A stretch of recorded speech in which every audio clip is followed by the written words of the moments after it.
지난주 설교의 배경은 비시디 안디옥 배경입니다. 비시디 안디옥에서 이 바울과 바나바의 회당 설교를 들은 이 비시디 안디옥 주민들이 정말 다음 주에도 좀 설교를 해달라고 요청을 했고, 그걸로 끝난 게 아니라 정말 그냥 소문을 막 내서 사람들이 그 자리에 성경에 의하면 정말 비시디 안디옥에 있는 온 시민이 다 모였다, 이렇게 표현했으니까 정말 많은 사람들이 회당 예배에 모인 거죠. 여기서 이제 일어났던 일들을 중심으로 해서 우리가 사건을 좀 분석한다고 해야 될까요? 그렇게 좀 이야기를 좀 해본 거죠. 제목이 이제 세상에 이런 사람들도 있습니다 라는 제목입니다. 강원생 목사님 조금 전에 내가 지난주 설교 왜 했지 그랬더니 세상에 그런 사람들이 없습니다 이렇게 여기서 사람의 기억이라는 게 얼마나 조작될 수 있는지를 여러분이 알아요. 그 기억은요, 사진이 아니에요. 팩트를 딱 그대로 찍어내는 게 아니라 내가 기억하고 싶은 것들로 주로 기억을 하고요, 정보를 재구성합니다. 그래서 들어갈 때 왜곡되고 나올 때 왜곡되고, 그러니까 내가 기억하는데 내가 또 두 눈으로 똑똑히 봤단 말이야? 그거 다 거짓말이에요. 다 두 눈으로 본 거를 그대로 유지할 수 없어요, 인간이라는 존재는. 그러니까 내가 경험했다, 내가 믿고 있다, 내가 알고 있다, 이게 다 강해요. 그리고 기억은 미화됩니다. 나쁜 기억은 사람들이 웬만하면 잊으려고 그러고요, 물론 트라우마틱한 거 빼고요. 좋은 기억은 가져가려는 영향들이 좀 있어요. 안 그러면 우리가 더 불행하겠죠. 그래서 좋은 기억들이 더 강하게 남아서 추억은 아름다워 보이는 거예요. 사실 추억 별로 그렇게 아름답지 않습니다. 이건 옛날 얘기하는 거 제가 별로 좋아하지 않는데 사람들이 자꾸 옛날 얘기하게 되잖아요. 그리고 옛날 노래가 지금 노래보다 더 좋다고 그러면 요새 애들이 인정 안 하잖아요. 저도 이제 옛날 사람이 돼서 우리 권사님들보다는 아니지만 7080 이런 노래, 8090 불렀던 노래들, 학창 시절에 나왔던 노래들 좋다고 애들한테 우기면 되게 무시당해요. 그러니까 아니지만 저는 사실 그런 노래 좋아했던 사람들도 아니거든요. 학교 다닐 때 노래를 열심히 불렀대거나 그런 사람도 아닌데 그게 더 좋아 보이는 게 참 신기한 일이죠. 그러니까 인간이라는 존재가 이렇게 흘러가는 거다. 그러니까 세상에 이런 사람들도 있습니다. 이게 제목이잖아요. 거기에 있는 사람들 세 종류를 제가 분간을 했어요. 그래서 첫 번째는 복음을 받는 사람이다.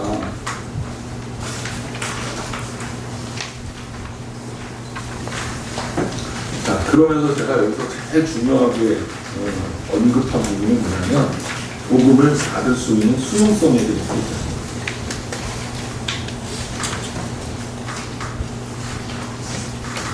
내가 얼마나 다른 사람의 내가 생각하고 있는 것과 다른 이야기를 했을 때 그것이 옳은 이야기일 때 받을 수 있는 사람입니다. 그거에 따라서 그 사람이 얼마나 성장할 수 있느냐가 결정입니다. 그래서 이 수용성은 우리가 이 땅을 살아가는데도 굉장히 큰 무기가 됩니다. 예를 들면 환경이 확 바뀌면 환경에 확 적응 잘하는 사람들이 있잖아요. 해외에 나가서도 음식 먹고 마시는데 아무 문제 없는 사람들. 제가 아는 목사님은 해외에 나가지를 못해요. 해외 나가면 병난대요. 먹는 거 너무 불편하고 자는 거 너무 불편하고 신경 써야 될 것도 너무 많고. 근데 저는 나가면 다 치유가 되거든요. 안 아파요, 나가면. 그럼 너무 재밌는 거예요, 신선하고. 네. 사람마다 다르잖아요. 사람마다 다른데 그런 어떤 여행이나 다른 나라에 대한 수용성, 이거는 아까도 얘기했지만 본질적인 문제는 아니기 때문에 문제가 없어요. 그런데 본질적인 문제가 있어요. 복음에 대한 수용성이 아닙니다. 이거는 굉장히 본질적인 문제예요.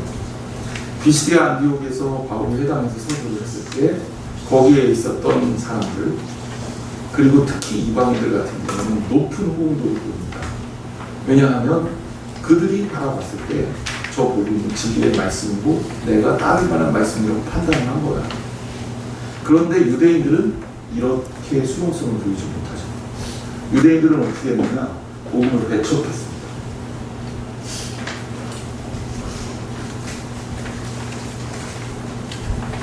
복음을 배척했죠. 유대인들이 복음을 배척한 이유가 뭘까요? 한마디로 얘기하면 수용성이 없기 때문입니다. 수용성이 없다는 얘기는 이 사람들은 복음을 받아들일 준비가 전혀 돼 있지 않다. 그러면서 제가 설교 시간에 옥토에 뿌려진 씨앗, 씨 뿌리는 자의 비유에 대한 말씀을 같이, 예수님 말씀을 같이 드렸어요. 이 씨 뿌리는 자의 비유가 사실 기가 막힌 비유거든요. 예수님 씨 뿌리는 게 지금 우리 같은 경우는 지금 농법이 발전하면서 그냥 타겟팅으로 이렇게 다 심잖아요. 하지만 옛날에는 그게 아니었고 씨를 뿌리다 보면 그림도 보여드렸잖아요. 씨를 뿌리다 보면 바람 불고 그럼 얘가 어디로 떨어질지 모르는 거예요. 난로만 나는 거야. 근데 이제 복음을 그렇게 비유하신 거죠. 그런데 씨 뿌리는 자의 비유에서 열매 맺지 못하는 그 밭의 특징, 이 수용성이 없는 밭입니다. 그렇죠? 그 밭의 특징이 뭐예요? 길가, 돌짝밭, 그리고 가시덤나무. 근데 성격은 좀 달라요. 아예 길가에 떨어진 거는 튕겨내버려요. 새가 와서 먹어. 돌짝은 뭐예요? 뿌리가 살짝 나는 듯한 하지만 수분이 없으니까 말라서 터져버려요. 가시덤불은 뭐예요? 싹도 나요. 그런데 세상적인 어떤 관심에 다 뺏겨버리니까 자랄 수가 없는 거죠. 결국 열매를 맺는 데는 실패해요. 그 말씀을 예수님이 한 이유가 뭘까? 유대인들을 두고 하신 얘기예요, 결국. 그러니까 복음을 딱 던져줬을 때 복음을 받아들일 수 있는 사람이 있죠. 복음을 던져줬을 때 복음을 튕겨내는 사람이 있다. 그런데 과연 우리는 어떤 사람이냐? 어떤 사람? 하나님께서 원하시는 방향으로 우리가 결단하고 나아가야 할 때 과연 우리는 그걸 잘 따라가고 나아갈 수 있는 사람이냐? 아니면 여기가 좋사오니 그러면서 머물르기 좋아하는 사람. 예수님을 따랐다 하더라도요. 변화산 사건이잖아요. 제자 베드로와 요한과 야고보가 예수님 따라서 변화산에 올라가죠. 예수님이 거기서 너무 아름다운 모습들 보이잖아요. 그러면서 제자들이 특히 베드로가 뭐라 그래요? 여기가 좋사오니 여기다 초막 지을 테. 예수님 여기서 우리 삽시다. 예수님 기뻐하지 않는 거예요. 복음은 머무르는 게 아니라 복음은 하나님 나라를 향해서 나아가는 거예요. 그러니까 우리 교회도요 나아가야 돼요. 우리가 더 큰 꿈을 가지고 더 나아가야 해요.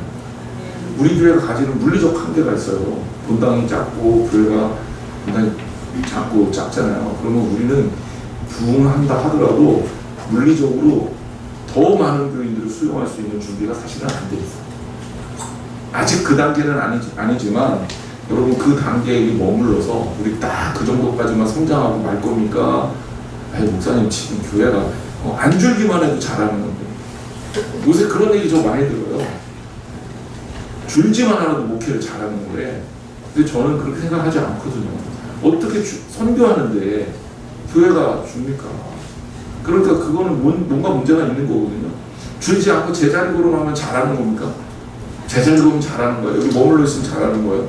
아니잖아요. 어떤 방식이든 물론 그게 물리적으로 많이 모인다 이렇게 부흥되는 형식이 아니라도 우리가 하나님 기뻐하시는 방식대로 더 성장해야 돼요. 어떤 방식이든지.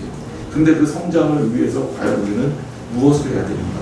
비전을 가지고 꿈을 가지고 더 나아가기 위해서 노력해야죠. 그러려면 뭐가 필요한 거예요? 수용성이 필요한 거예요. 그러니까 여기가 좋사오니 안 된단 말이에요. 여기가 좋사오니 이거는 증세가 그래도 좀 그나마 나은 거예요. 옛날이 좋사오니 이건 진짜 문제가 있는 거고 옛날이 좋사오니 이제 벗어버리고 여기가 좋사오니 지금 이 상태가 좋사오니 이것도 던져버리고 주님이 원하시는 건 뭐냐면 하나님 나라를 향해서 나아가는 더 좋은 나라를 위해서 그게 신앙인의 삶이에요. 끝까지 순리하는 거죠. 철로역정에 나오는 그 크리스천이 결국 하나님 나라를 향해서 끊임없이 나아가잖아요. 끊임없이. 그게 크리스천의 삶이고요. 우리가 여기가 좋사오니 하려면 하나님 나라 가는 수밖에 없어요. 하나님 나라 딱 가면 거기서부터는 여기가 좋사오니 됩니다. 네.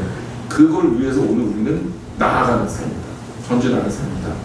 그런데 유대인들은 어땠냐? 이 사람들은 여기가 좋사오니 옛날이 좋사오니 안 하겠다 이거예요. 예수님? 아이고 뭐 그거 누구야? 들을 생각도 없어. 그리고 관심은 뭐야? 인간적인 거죠. 인간적인. 유대인들이 성경에 의하면 바울과 바나바를 왜 배격했냐? 시기 때문이라고 언급합니다. 시기와 질투가 나는 거예요. 근데 시기라는 단어 설명해드렸죠. 시기라는 단어는 끌어오르는 거다. 이게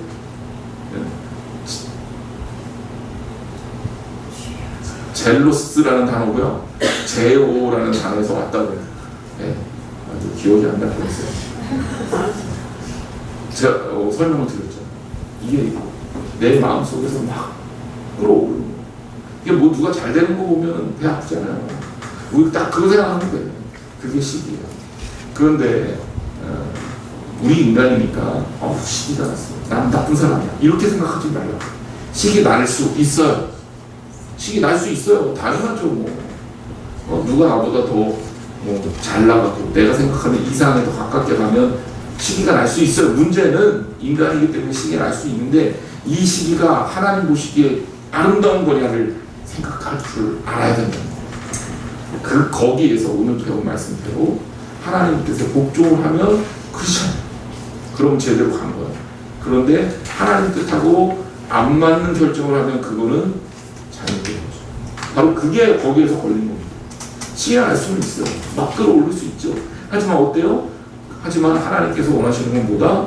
복음이고 구원받는 거다 라고 하는 것을 유대인들이 빨리 깨닫고 하나님 말씀에 맞췄으면 베드로가 지금 바울과 바나바를 배척하지 않았을 거 아니에요. 복음을 배척하는 죄를 짓지는 않았을 거 아니에요. 결국은 유대인들이 공개적으로 비방을 했는데 결과가 어떻게 됩니까? 하나님이 편 들어주신 대로 가죠. 유대인들의 영향력이 없는 거예요. 그러면서 많은 사람들이 복음을 받아들이고 바울과 바나바를 따르게 됩니다. 이때 유대인들이 선택했던 아주 비겁한 방식이 뭐냐? 이제 정치 세력을 이용하는 거야. 정치 세력을 이용해서 세상 권력을 가진 사람들을 이용해갖고 배척을 하는 방식을 쓴 거죠. 교회가 제일 이제 속상하고 야 이건 진짜 아닌데라는 생각하는 게 교회 안에서 문제 생길 수 있어요. 사람 하는 데니까. 근데 주님의 뜻이 어디냐 이거 해갖고 해결하면 돼요. 그런데 요즘에 걸핏하면 법정으로 가잖아요. 그래서 고소 좀 걸어주고요.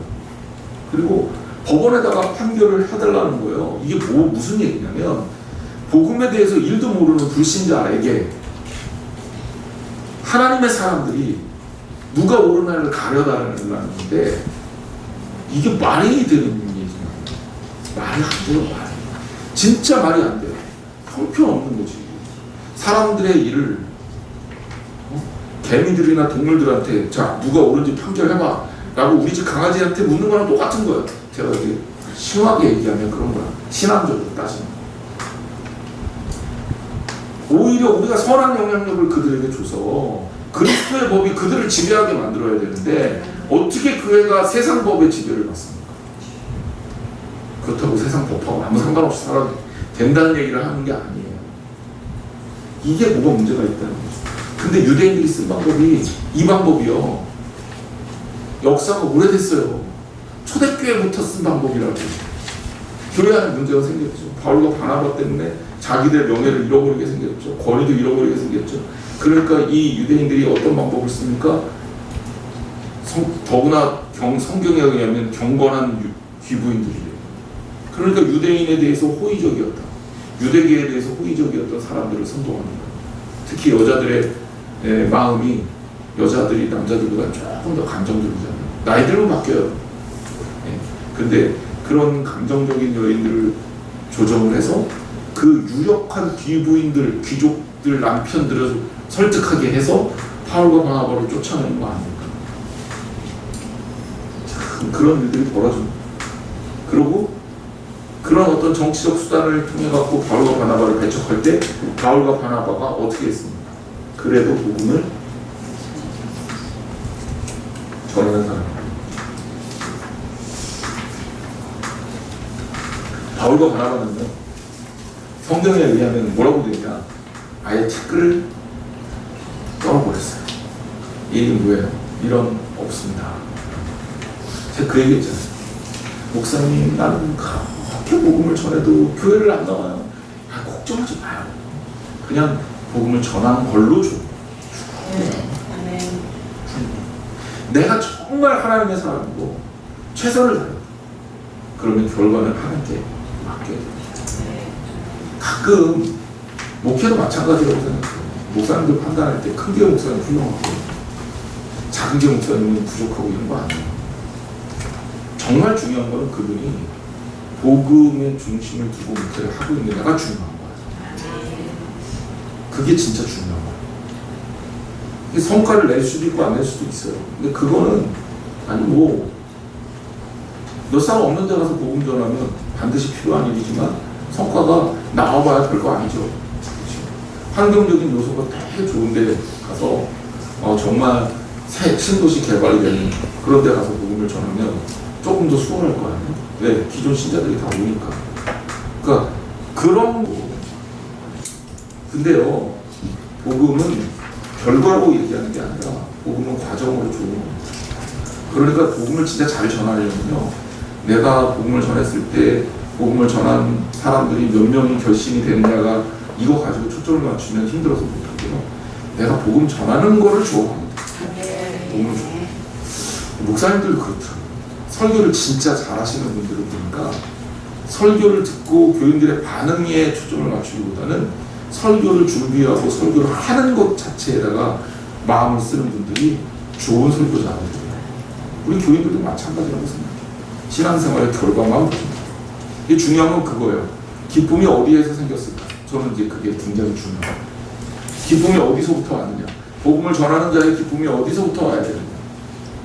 이게 성령님으로부터 와야, 하나님으로부터 와야, 그래야 정말 이 모든 결과를 아름답고 선하게 풀어낼 수가 있습니다. 자, 그러면 우리가 이번 주 목표를 제가 이제 대략적으로 설명해 드렸고, 우리 틀을 말씀을 드렸는데, 어찌됐건, 우리가 지향해야 될 사람들은 어떤 사람들이냐? 첫째와 세 번째를 우리가 지향해야 돼. 교회 와서는 말씀을 받는 사람이 되고, 나가서는 말씀을 전하는 사람이 되고, 그리고 이 과정에 우리한테 중심을 두지 말고, 하나님의 뜻과 의지에 중심을 두고 살아야 된다. 라는 겁니다. 질문 없죠? 네, 기도하겠습니다. 하나님, 우리 속장님들, 속장님들 서로 사랑하고 주의를 감당하게 해주셔서 감사합니다. 주의를 감당할 때 힘들고 어려운 일이 있음에도 불구하고 최선을 다해서 주님이 맡기신 일로 인식하고 노력하게 해주셔서 감사합니다.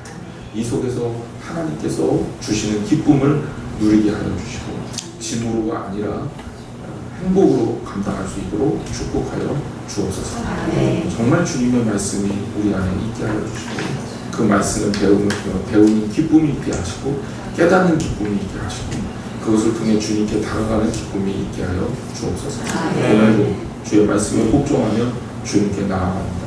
함께하여 주옵소서. 예수님의 이름으로 기도했습니다. 아멘. 수고하셨습니다.